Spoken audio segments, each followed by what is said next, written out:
Bonjour chers frères et sœurs dans le Seigneur, c'est un grand plaisir d'être encore avec vous aujourd'hui alors que nous continuons sur cette série « Que faire si ton conjoint commet l'adultère ?» Pour votre information, celle-ci c'est la troisième vidéo de cette série. Si vous avez manqué les deux vidéos précédentes, s'il vous plaît, rattrapez-vous sur ma chaîne YouTube ou soit sur ma page Facebook. Mon nom c'est Jean-Baptiste Lemombé et c'est un grand plaisir d'être avec vous encore aujourd'hui. Seigneur Jésus, merci pour cette opportunité que tu nous donnes de parler sur ces sujets concernant le divorce, qu'est-ce que le conjoint doit faire en cas de divorce. Seigneur Jésus, conduis-nous tout au long de cette vidéo et laisse que ton Esprit Saint puisse m'aider, Seigneur Jésus, à communiquer cette vérité à ton peuple. En ton nom, Seigneur Jésus-Christ, j'ai ainsi prié. Chers amis, nous allons continuer aujourd'hui. Sur la première vidéo, nous avons parlé de la volonté de Dieu sur le mariage et les divorces.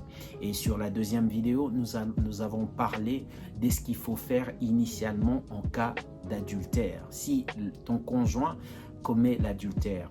Et comme je l'avais mentionné sur cette vidéo, nous allons prendre le cas où c'est l'homme qui commet l'adultère. Alors nous sommes à la quatrième partie et la quatrième partie ici, nous allons examiner quelques cas. L'homme a commis l'adultère et qu'est-ce que la femme doit faire?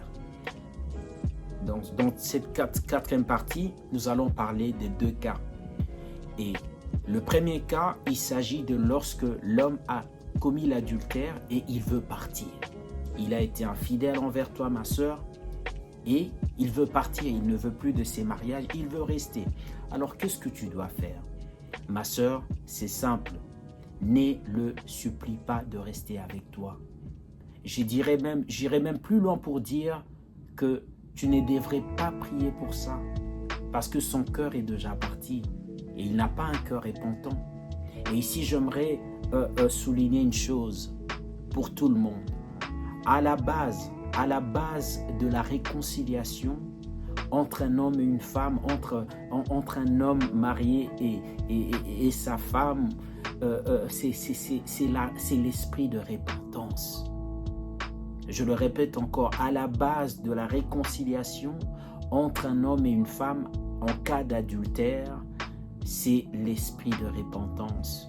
Si ton homme a été infidèle envers toi et qu'il n'est pas repentant, il n'a pas l'esprit de repentance, ma soeur, ne reste pas avec cet homme. Même la Bible dit, dans 1 Jean 1, verset 9, la Bible dit, si nous confessons nos péchés, Dieu est fidèle et juste pour nous les pardonner. Donc Dieu ne peut même pas pardonner tes péchés si tu ne les confesses pas, si tu n'es pas repentant. Et Dieu ne va pas t'efforcer quand tu es dans le péché pour venir vers lui. Tu dois d'abord te repentir, tu dois confesser ton péché.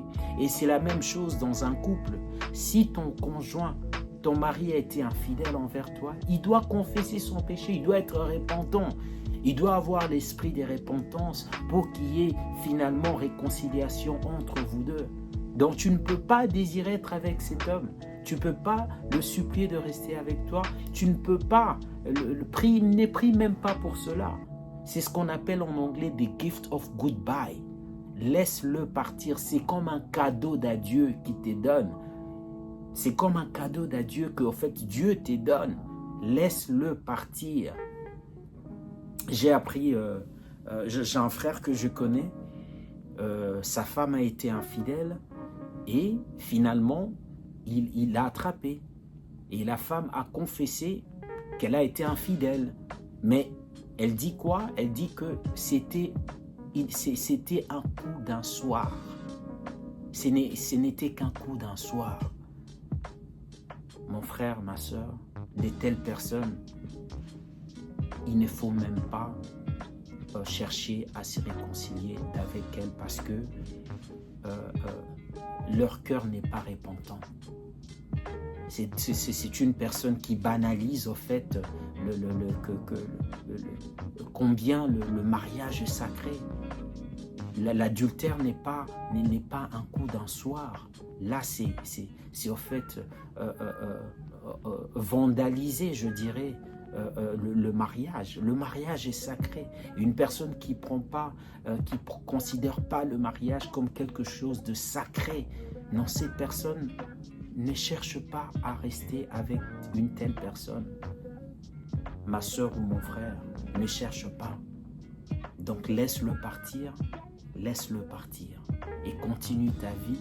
Dieu te bénira, Dieu te consolera. Je sais que ton cœur est en train de saigner, tu as très mal, mais sois forte, ma soeur, sois courageuse et place ta confiance en Dieu et Dieu va te relever. Mais ne reste pas dans ce mariage, laisse-le partir. Demande le divorce s'il le faut. Si c'est lui qui va demander le divorce, gloire à Dieu. Mais s'il ne le fait pas, toi, va demander le divorce et continue ta vie.